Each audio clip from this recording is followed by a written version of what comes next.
Week 3 NFL picks. Let's go. It's time for me to let you know who's going to win on Sunday in Week 3 of NFL action. Let's get started here with the Denver Broncos traveling to take on the Cincinnati Bengals. Now, the Denver defense is going to wreak havoc on either a hobbled Andy Dalton, he is not healthy right now, not sure if he's going to play, or an A.J. McCarron, who Wade Phillips schemed against brilliantly last season. So, whoever is at quarterback for the Bengals, I think is going to have a difficult day. I like C.J. Anderson to have a big day running the ball.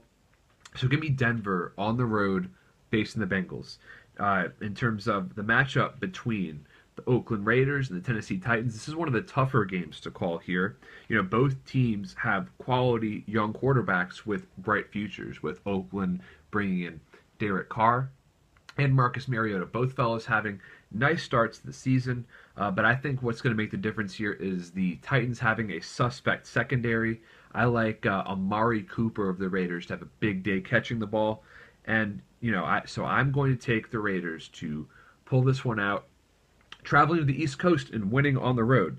Now, for the Cardinals and the Bills, the Bills seem like they might be on the path to becoming a dumpster fire. I really think that the coaching of Rob Ryan and Rex Ryan is going to be problematic. Sammy Watkins is not healthy right now. He couldn't finish the game last week. Tyrod Taylor has not been able to hit his stride so far. Ryan Fitzpatrick looked like a legend last week going up against the Bills defense. So, for a quarterback who is struggling right now with Carson Palmer, this is a great opportunity for him to get back on track. Give me the Cardinals to win on the road. As you can tell kind of early on here, I'm really fancying the away teams to do well in the early games on Sunday. So another away team who's going to get a victory, I think. The Baltimore Ravens will be traveling down to Jacksonville. The Jaguars, of course, do not have much of a home field advantage to speak of. But, the Jaguars are kind of reeling after their beat down at the San Diego Chargers. To make matters worse for the Jags, their starting left tackle, Kelvin Beachum, is injured and will very likely miss this game. And with the Jaguars struggling to present a pass rush, I think Joe Flacco will have plenty of time to sit back in the pocket and deliver his throws, make his plays. So I think the Ravens' passing attack will get it done and will take down the Jaguars on the road. Now, in terms of perhaps the worst matchup between two teams on Sunday, Week 3, the Cleveland Browns are traveling to take on the Miami Dolphins. And Josh McCown is out of this game. It's important to point that out, so do not trust Cody Kessler to get this done. The Dolphins might get caught looking ahead to the Bengals, their matchup on Thursday night. So that's an issue for them. However, I think Ryan Tannehill will combine well with Jarvis Landry. I'm taking the Dolphins in this one to win at home. Now, for the Redskins at Giants, one of the more intriguing games of the week. Washington is really struggling, to say the least, right now. There have been reports of discord in the locker room. Apparently, some guys would prefer having Colt McCoy in at starting quarterback over current starter Kirk Cousins. Obviously, the Redskins have invested way, way too much in Kirk Cousins to even think about benching him at this point, although Cousins has had a pretty terrible start to the season. He really needs to get his act together. The problem is he's going up against a very strong New York Giants defense that stifled Drew Brees last week.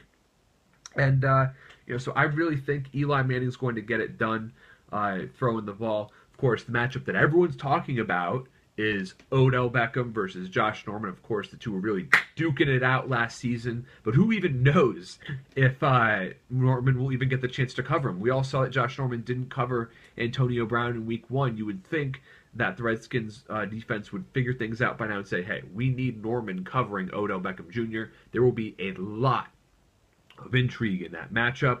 So I'm going to take the Giants to win and win by a touchdown. Now, moving ahead here, the Detroit Lions are traveling to take on the Packers. This is my upset pick for the week, and it might not be that much of an upset. I smell an upset here because there are problems with the Green Bay Packers that could not be explained as easily as they could be last season. Of course, the Packers were reeling from injuries, but there's something going on beneath the surface that is really affecting this football team. They struggled way more than they should have against Jacksonville in week 1. They lost to the Vikings last week. I mean, come on. So that was not what you want to see from them early on. I think Matt Stafford is going to torch this highly suspect Green Bay secondary. So give me the Lions in a road upset over the Packers. Now, for the Vikings traveling to take on the Carolina Panthers, Sam Bradford surprised a lot of people with his impressive start to his stint in Minnesota, leading the Vikings to victory. But, it's going to be a game in which both starting quarterbacks are going to face a lot of pressure because they're going to face quality pass rushing fronts. I think Cam Newton's going to take his fair share of hits, as will Sam Bradford. The problem is the Vikings, they're not going to have Adrian Peterson in all likelihood. He's hurt. Of course, he is a medical marvel sometimes with the way he's been able to recover from injuries, but I do not expect him to play in this game. That's a huge loss. And, the Vikings traveling on the road to beat the Panthers, that's a big ask. One that I don't think they are ready to answer. So give me the Panthers over the Vikings. Now, for the 49ers at Seahawks, it seems like people are starting to figure out that the Seahawks can't block. They have serious issues with their offensive line. Russell Wilson's mobility has been limited, and that's a bigger strength for him than his arm, in my opinion. So he's going to have problems out there going up against a very tough team, at least defensively, I think. The 49ers could develop into that, upper echelon defense as things move forward, although they haven't been thus far. But, I really do believe that the Niners are not ready to really take that next step to win in Seattle against the 12th man. Of course, that's that corny phrase they always go by. No. Taking the Seahawks. Now, Rams at Bucks. The Rams are 1-1, but they have yet to score a touchdown this season. They're coming off that 9-3 win over the Seahawks in LA last week. I think Jameis Winston is going to bounce back from a rough week 2. He's going to see a lot of pressure, but at the end of the day, the Rams can't score enough to win this game. So I'm taking the Bucks. Give me the Bucks, especially at home. Now, for the Pittsburgh Steelers and Philadelphia Eagles, loser leaves Pennsylvania. There's your stakes right there. If you lose, get out of there. No, just playing. No, that's not going to happen. But, Carson Wentz, there's Carson Wentz mania going on right now in Philadelphia. People are going crazy over him. One talk show host described him as the perfect mix between Peyton Manning and Aaron Rodgers. Calm down. Easy, okay? Look, I got to tip my hat to the Eagles starting 2-0. And their defense is looking very strong in the front seven. The first 2 weeks of the season, they have knocked out the starting quarterback. Are they going to do it again? I don't think so. Big Ben's a tough guy. It takes a lot to knock out Big Ben Roethlisberger.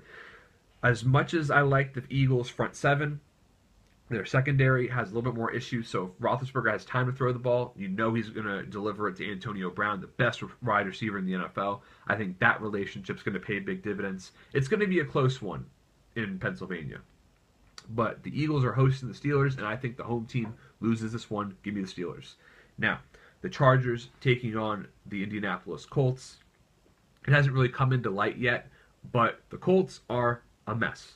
All right, Andrew Luck does not have time to throw. Their defense is probably the worst in the NFL.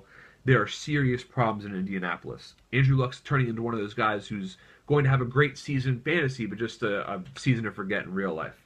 The Chargers are going to have plenty of confidence, having beaten down on the Jaguars last week. I'm going to take the Chargers to win on the road at Lucas Oil Field. So now moving on to the Sunday night game. All right, the Bears taking on the Dallas Cowboys. I'm taking the Cowboys. I think Dak Prescott had a very solid first 2 games for his NFL career, clearly showing that he is capable of stepping in for Tony Romo. If he keeps this up, then he is going to really make a strong case for the starting quarterback position. And, he's really going to bring a lot to this table. The Bears, on the other hand, Jay Cutler has a sprained thumb, so who knows if he's going to play. If he will, he is not 100%. I think home field advantage plays into the Cowboys' hands here. I like Dallas to win a close one. For the Monday night game, wrapping up week 3, the New Orleans Saints have serious problems in the secondary, and that is going to be create even more problems against a team like Atlanta that can really throw the ball. I think Julio Jones is going to have a huge game in this one. The Saints have a ways to go before they can get their act together. Yes, it helps them that they're at home. They're the 3-point favorite. But, at the end of the day, I really think that the Falcons are going to move the ball effectively here. So give me the Falcons to win this one in New Orleans. So with that, I leave you with my Week 3 NFL picks.